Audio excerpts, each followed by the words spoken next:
But like, I'm also one of those people whose Google Calendar is in sync with her cycle and it's color coordinated. It means my clients only have accessibility on certain days, right? Like I know that generally my period will come on a Sunday or Saturday or Sunday. So I don't have time in my calendar for my clients till Tuesday. So I can have the time to be with myself. What if I told you that you could harness the power of your menstrual cycle to not only increase your productivity, but also to increase the revenue in your business? Hi there, it's Sewa, and welcome to another episode of the She's Off Script podcast. For today's episode, we meet certified menstrual health educator, Berrion Berry. Now, according to Berri, she used to have a toxic relationship with her period until she was able to use science to eat her way to the perfect period. So, during our conversation, for those of us that aren't as familiar, she walks us through the different phases of our menstrual cycles. She also teaches us the best foods to eat during each of those phases. And then ultimately, she shows us the right business activities to align with the different phases of our menstrual cycles, because physiologically and mentally, things are going differently at each phase of that cycle. So if you're interested in learning how to use her methodologies and frameworks to optimize the way you run your business, keep on watching. Also, don't forget to subscribe and hit the notification bell so you don't miss our next episode. I release new ones every Thursday. All right, let's dive into my conversation with Berri. Berrion Berry, welcome to She's Off Script. Thank you for being here.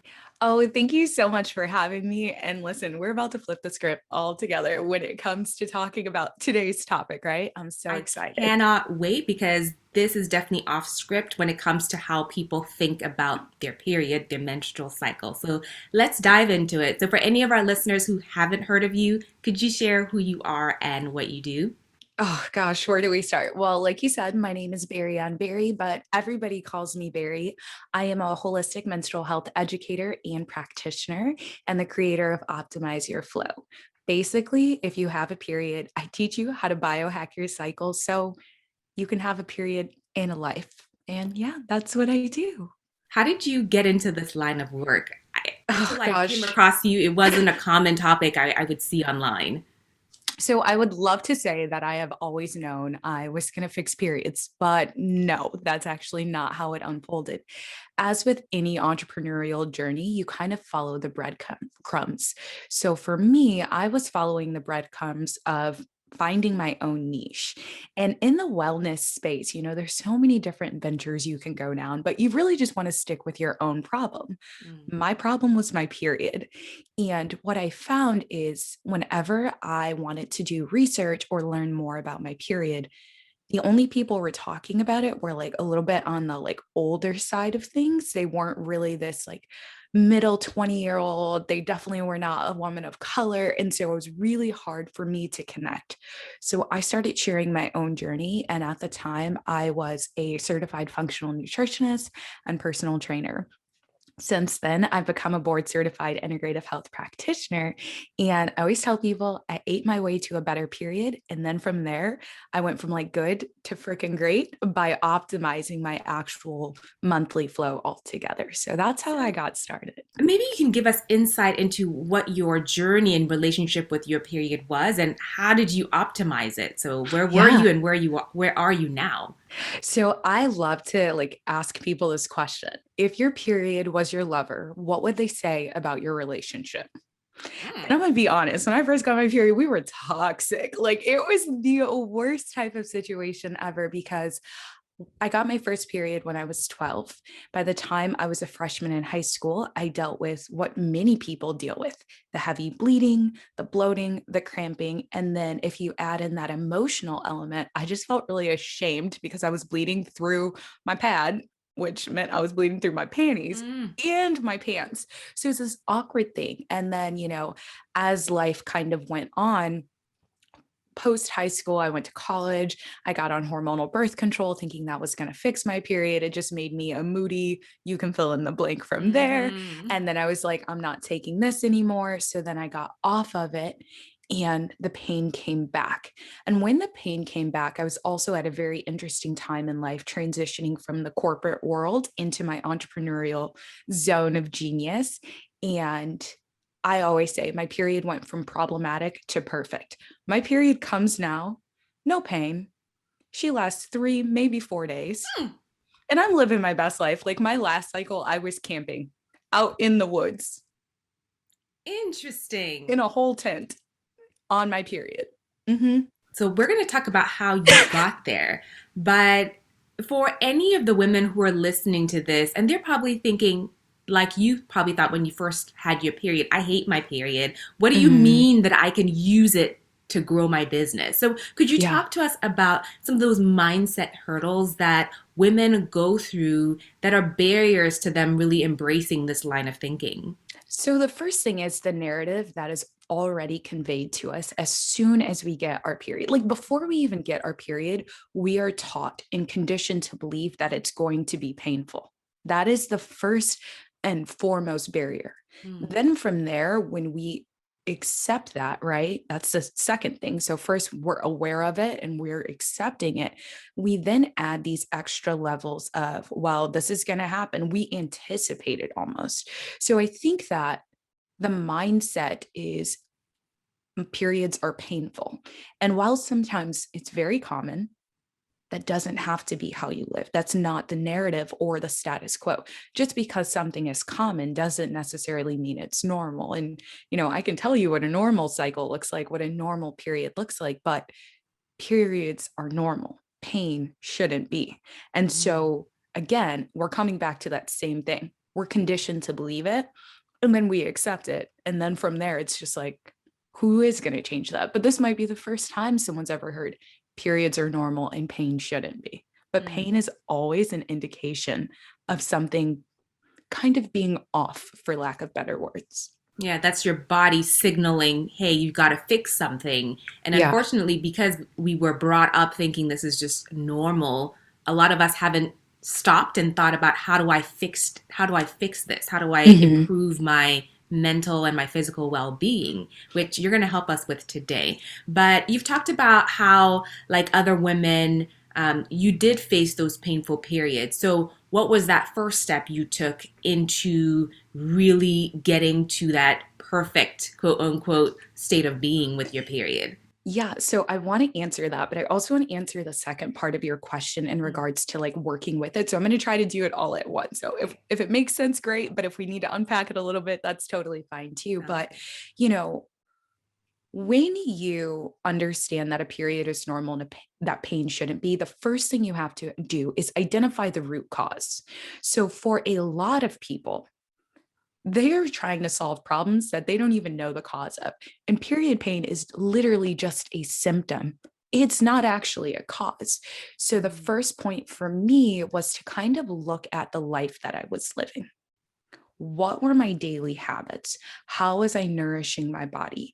Was I actually nourishing my body? And I ate my way to a better period, okay? And I love to eat. So I was just like, well, this is nice. Like because the menstrual cycle has 4 phases, there's a way to actually eat for each phase while in addition to that living even more intentionally. So first step in fixing your period, identifying the root cause. Second step, living intentionally and in sync with your cycle. Then we get into the optimizing where we're like looking at each phase and we're like, okay, my brain is changing. So this is a perfect time for ideation. This is a perfect time for, execution. So it's mm. a very simple thing, but also very methodical in like rhythmic almost. There's a flow to it, for lack of better words. Flow's my thing. But I like it. I in, like it. there is really a flow to it. So the first step in fixing it is identifying the root cause. And more often than not, especially for women of color, stress, inflammation, top 2 things.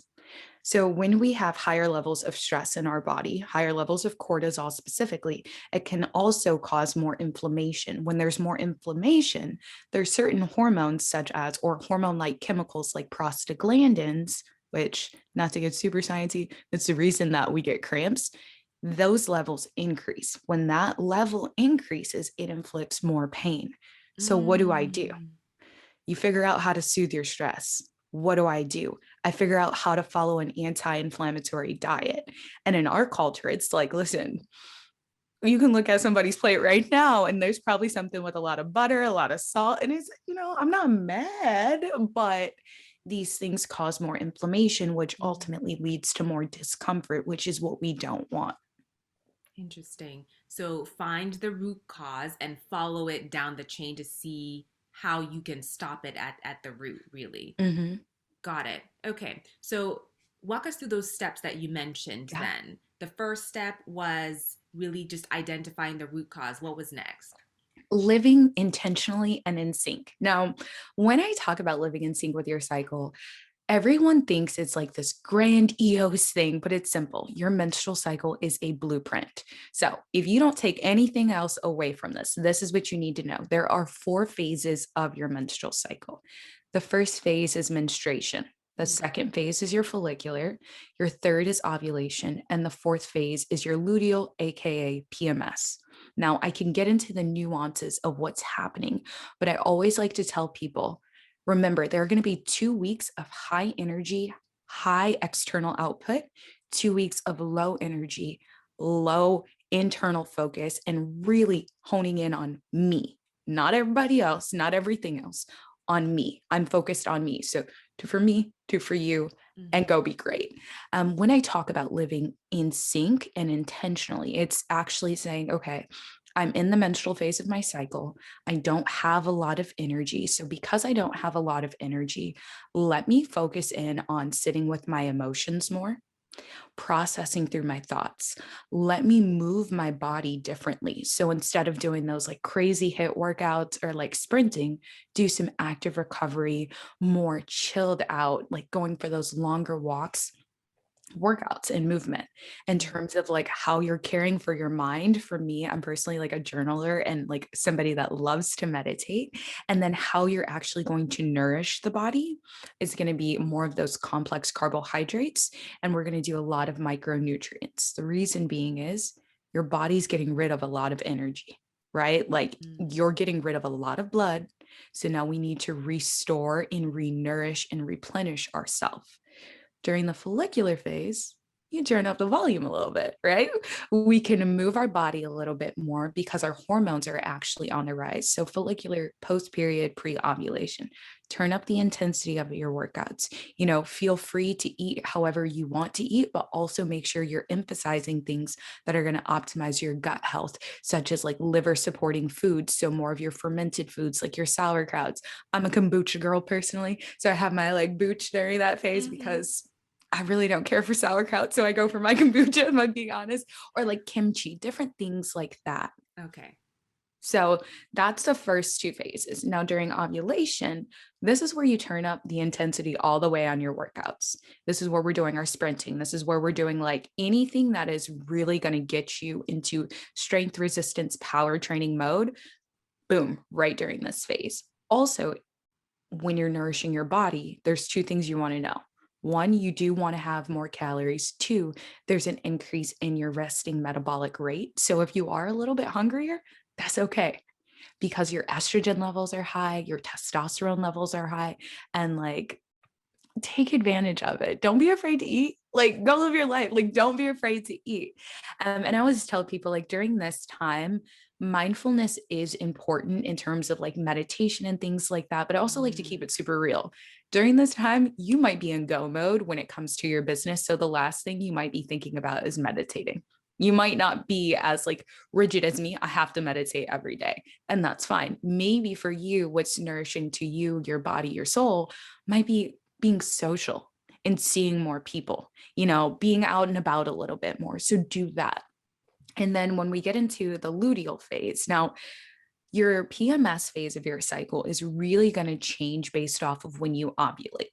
A lot of people will say, oh, you ovulate day 14. False. Ovulation can change. It does not Mm. matter. Ovulation is actually not always the same. We're taught that it's day 14 of your cycle, but personally, I ovulate on day 17 of my cycle. I check my Interesting. panties. That's So how I I'll know. let you finish out this section, but I And then we'll also get, want to loop back and yeah. hopefully you can help us figure out how do we identify which phase we're in so that we become more aware, whether it's an app, whether it's, signs and symptoms in our body. But go ahead and finish. I got you. Don't worry. Okay. This is like, that's my favorite one because when I tell people to check their panties, they're like, what? So we'll get there. But in the luteal phase, this is the time to turn down again and turn within. Okay. So for your workouts, you're going to do lower intensity, active recoveries. Personally, I notice in my early luteal phase, I like to go boxing because sometimes I just need to hit some things when I'm PMSing. I'm just like, got to get it out of my system. But also, this is a great time to do different types of like yoga practices, Pilates, any of that stuff. In terms of how you nourish your body, it's going to look very, very similar to what you did when you were on your period. So those complex carbohydrates, things like your micronutrients, iron, zinc, selenium. I mean, there's like a plethora of things you can do. I'm going to send you a link and I just want you to put in the show notes so they know like the actual foods to eat to support their cycle during their phase. That's going to be really helpful. Yes. And sit with your emotions. Now, listen, some people like to look for personal problems in their life during this time. And I love that. But I also say, instead of looking for problems, create solutions because you're preparing. So like you can notice something and write it down, but the moment you start bleeding again, you're on your period, you're in that menstrual phase, come up with a solution because your brain operates differently, which I know we're going to get to, but that's like the overview of the 4 phases, kind of how to move, nourish, and thrive in it. And then, we can go back to ovulation. Got it. No. So before we do that, tell me about how do we know which phase is coming? How do we anticipate it so that we can kind of plan and, make sure that we are in the right spaces for where our body is? So the first thing you want to do is literally check your panties. And I know I keep saying it, it's kind of funny to say, but ovulation is the main event of the menstrual cycle. So you will actually, once you become fluent in your body and like body literacy, you'll actually be able to know when you're ovulating versus not. You know when you're on your period because you're bleeding, right? Right.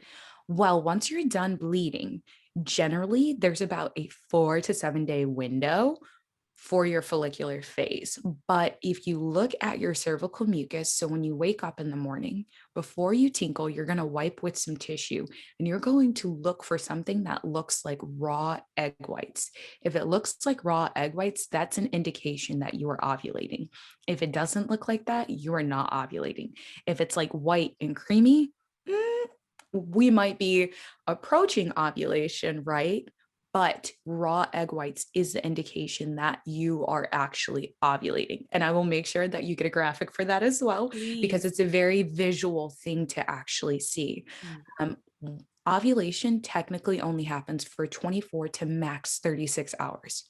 So the next morning you wake up, you might not see that raw egg white anymore. That's because ovulation is done.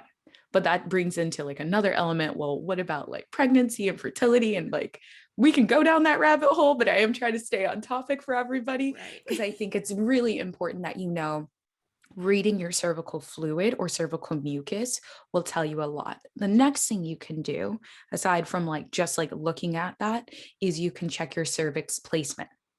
Now, your cervix actually changes position throughout your menstrual cycle. Not too many people love to check their cervix placement, but I'm one of those people. I do like the fertility awareness method, natural contraception, no hormones over here. So I like to check my cervical mucus as well as my cervix placement. Now we're going to look at the index finger, okay? And you're going to take your finger and wash your hands, obviously, but you're going to insert it into the vaginal canal. And what you're feeling for are 2 things. One, you want to feel for something that either feels like the tip of your nose, because that's an indication that you are not ovulating, or something that feels like your cupid's bow, the top of your lip. That's an indication that you are ovulating. But in addition to that, there's another level to it. You're like, interesting. There's more. So if you stick your finger in and when you first stick it in, you feel your cervix, if something feels like the tip of your nose and it stops right here at the first knuckle line, you're not ovulating. But the closer you get to ovulation, the lower it gets. And then by the time you're ovulating, it should feel like the tip of your cupid's bow. And it should be at this third knuckle. And what you're feeling for is something that is soft, high, open, and wet. The Mm. closer you are to ovulation, the further this will go in. The further away you are from ovulation, the less it will go in. And then the last thing is tracking your basal body temperature, which if you're not already practicing the fertility awareness method, then you're not tracking your temperature every day. But generally, as you get to ovulation, you'll notice an increase. And then right before ovulation, there's going to be a decrease. Right after ovulation, there's a giant 1 to 2 degree increase. But Mm. I like to stick with the first two, just checking the cervical mucus and the cervix placement because I understand not everybody is tracking their temperature all the time. Mhm. Especially if you're not trying to get pregnant, you're not Yeah. really, that detailed with tracking it. Okay, so I like that now we know how to be more aware about what our body is doing and when it's doing it. So let's kind of move more to why most people are listening is how is this going to impact my business, especially if I'm an entrepreneur, especially if I have a team, a lot of us, a team of women. How do we make sure that it's not really about, I know there's always this joke about, women kind of sync their menstrual cycles when they're in close proximity. Not necessarily, having it be about that. I don't know. You can verify whether or not that's true. But how do you then schedule the right activities for the phase that you're currently in your business? So now we're going to optimize our flow. This is Mm-hmm. my bread and butter. Now, before we really get into this, I want to do a little bit of myth busting. Mm-hmm. The whole women being in sync with their cycle, like they call it sorority syndrome. Yeah, the scientists say it's not real. Like they're convinced we make it up, like we all might experience it, but they're convinced that like there's no scientific evidence.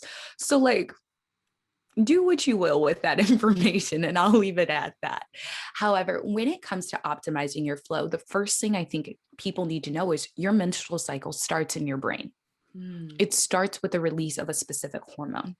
From there, the rest of it unfolds. Now, we've covered the 4 phases, and I'll go through them again, but I'm also going to add a level of optimization for people who are, entrepreneurs, working professionals, family managers. Like if you're a stay at home Mm-hmm. mom, you're a family manager. Like you have a title, in my opinion, other than Yes, stay at home mom. Okay. absolutely, because it is a job. I had a client and she was like, I have to do this. And I was like, oh, you're a manager. Like that's a whole job. So, phase one of your cycle is menstruation. Okay. That's Mm-hmm. the biology of it. That's what's happening in your body. Well, for your business, this is ideation. And the reason this is ideation is because studies say that there's 25% more connectivity between the right and left hemispheres of your brain. So, this is the perfect time to get clear on that vision. 2022 is around the corner. Hey, boo. Okay. Like if you haven't started planning, let's do that, right? Mm-hmm. Get really clear on that vision. It doesn't matter if it's an Instagram caption, it doesn't matter if it's a podcast title, a new program you're thinking about. Get clear on the vision. Phase two of your cycle in the body is the follicular phase. Well, in business, this is the creation strategic planning phase. Okay. And that's because the activity of your limbic brain, so your more emotional side of your brain, it actually dips just a smidgen according to certain studies. So, this is a great time for us to be a little bit more logical and a little bit more analytical in our thought process. When Mm-hmm. I say strategic planning, get granular, get so micro that like there's no wiggle room whatsoever. Then during our actual third phase of our cycle, ovulation, what you're going to want to do is execution. So during ovulation, there is a spike in estrogen and testosterone. And so I always tell people, bring the vision to life, right? So phase one, we're getting like pretty clear or just have an idea. Then phase two, we're mapping out that vision. We're writing it, we're making it plain. On during that third phase, during ovulation, we're executing it and taking the action to bring the vision to life. So this is your launch time. This is a moment where you're interviewing all of the people for all of the things. This is a time to be and do talk too much. Like This is go mode. Is this also when we get that urge to just clean everything? sometimes. Sometimes? Okay. Sometimes it depends on like what stage of life you're in, because like for me, I never get the urge to clean anything ever. um, like ever. But if you are a family manager or you whatever it is, there may be a chance. I noticed that like if by some chance I want to clean, for whatever reason. It's like my luteal PMS phase. I don't know why it hits then, Mm, but who knows? it Like differs. it depends. So then that does take us, after we're at ovulation and execution, we're then going to come down to our luteal phase, phase 4 of our cycle. That's the luteal PMS phase.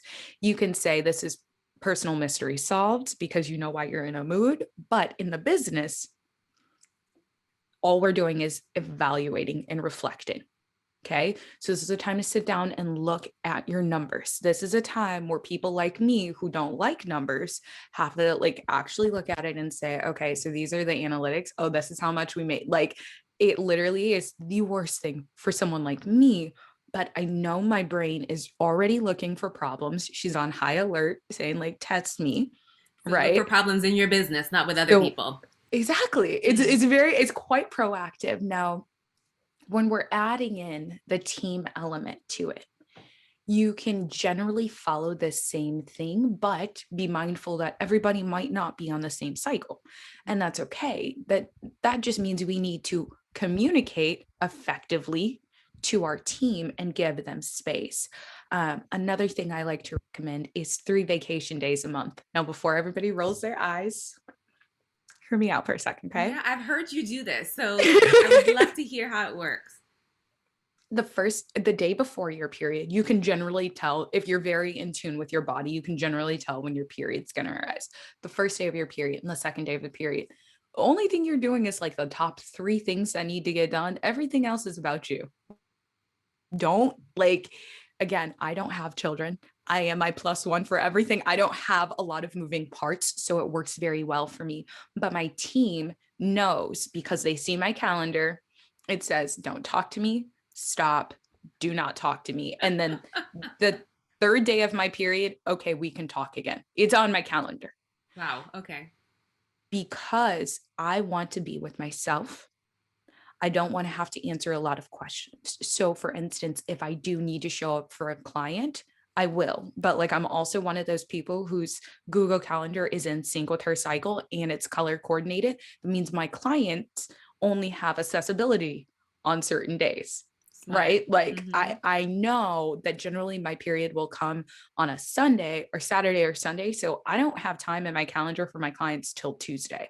So I can have the time to be with myself. So it's about strategic planning and being okay not doing the most. I mean, I love to do the most, like I'm a lot, but at the same time, putting in these little mini vacation days allows me to be with myself Mm. and really focus in on my own health and well-being. So that's kind of how I do it. I love that. I love that. And I think going through a pandemic and being so alone with ourselves has forced us to become introspective. However, Mhm. some of us don't have your framework with which to use to kind of as a lens for what's going on externally and internally. So this is really helpful. So once you've done all of that, what kind of maintenance would you say goes into making sure that we continue to stay in sync and in touch with our bodies? Because you said it changes, right? It doesn't remain consistent for most people. Yeah. So I think the first thing is like understanding that optimization for Berri, who's 27 with no kids and no like boyfriend or anything like that, looks very different maybe for you, which might look different for somebody else, right? So understand your own optimization and what that's going to look like and be able to be flexible. Okay. Now I'm going to give you all some tools because I know we need tangibles. Mm-hmm. If you're not already using a period tracking app, you need to start. I don't care which one you use. So if you're new to cycle syncing, Apple Health app. I don't have a Droid, so I don't know what's happening on the Android, but I'm sure they have an app that you can use. But the Apple Health app is the first one I would recommend. And please don't just assume that it's going to do all the work. Like you have to go in there and manually enter in the information and Right. actively track it. Okay. Mm-hmm. Be an active participant in your health and your healing. Don't just sit there and think somebody's going to do it for you. No, that's not how that works. Okay. Mm. So you can do that. An app that I personally use and love and switched over to earlier this year is called Femometer. It's spelled Femometer. Okay. So think thermometer, but just Femme. Uh-huh. Okay. I tell everybody get the premium version because there's so much education on the actual app. And I think it was like $45, $50 for the year. Okay. Great investment Mm-hmm. because the app will tell you, like, especially if you use the fertility awareness method, the app will tell you, hey, track your temperature. It will also say, this is your anticipated ovulation day. This is like when your period is predicted. And it's very, very micro with the details. And there's additional education. So, like infertility, if that's something you struggle with, if you have questions about cravings and nutrition, it'll tell you. You can also see what other people who are on the same like cycle timeline might be experiencing. So it'll give you a notification like 49% of people are experiencing bloating today. Are you experiencing that? Interesting. It's a phenomenal app. Like if I created an app, it would be like this because I it's will be so good. downloading it after we speak because Yeah, it is I'm such a I'm good app. someone who quite honestly, and I will go into this, has not been very into tracking anything. I've just kind of let it happen as it happens because I know it's coming. So, Yeah. but yeah, This that was one app that you mentioned. Anything else we should be using? your Google Calendar. Listen, this is a fact. Everybody needs to know when their period is coming. Please don't play with me. Like respectfully, at this point in time, if you have had a period, if you're over the age of 20, I don't want to hear that my period just showed up. I Mm, don't want to hear it anymore. No, you knew it was coming. You were it just shouldn't not be a being surprise. proactive. Right. Mm-hmm. And I understand when you have irregularities in your cycle, that's a whole different thing. But even then, you need to slow down enough to be aware. Oh, you know what? I'm feeling a little bit out of the cramp. Oh, I'm feeling a little low energy. Put your period, even if your period shows up the fourth Saturday of every month, just put that on there. Period question mark, just so you are prepared. Be proactive, not reactive. Outside of that, how you choose to live in sync with your cycle is up to you. But I'm telling you, tracking your cycle is going to do wonders. So let's talk about those edge cases where you're either irregular or, in my case, I've had kids on birth control, so I no longer have a period. So, how do you track when you don't necessarily have that event to help you kick off the cycle? So, for people who are irregular, the first thing I want to say is a normal menstrual cycle will be 21 to 34 days in length, a normal cycle. So, as long as you fall somewhere in that spectrum, you're good. Mm, If your cycle happens more frequently, so like let's say it's happening every 20 days, you need to go see your OBGYN. And I say that with a lot of love. And that's because it could be a precursor to another condition. If your cycle is happening, you know, 35 days or even longer, there's several things that I recommend. One, see your OBGYN and find out if you have something called hypothalamic amenorrhea, which is when you have a case of missing periods. That happened to me when I was training a lot back in like university and I was a collegiate athlete. So that mm, happened a lot for me.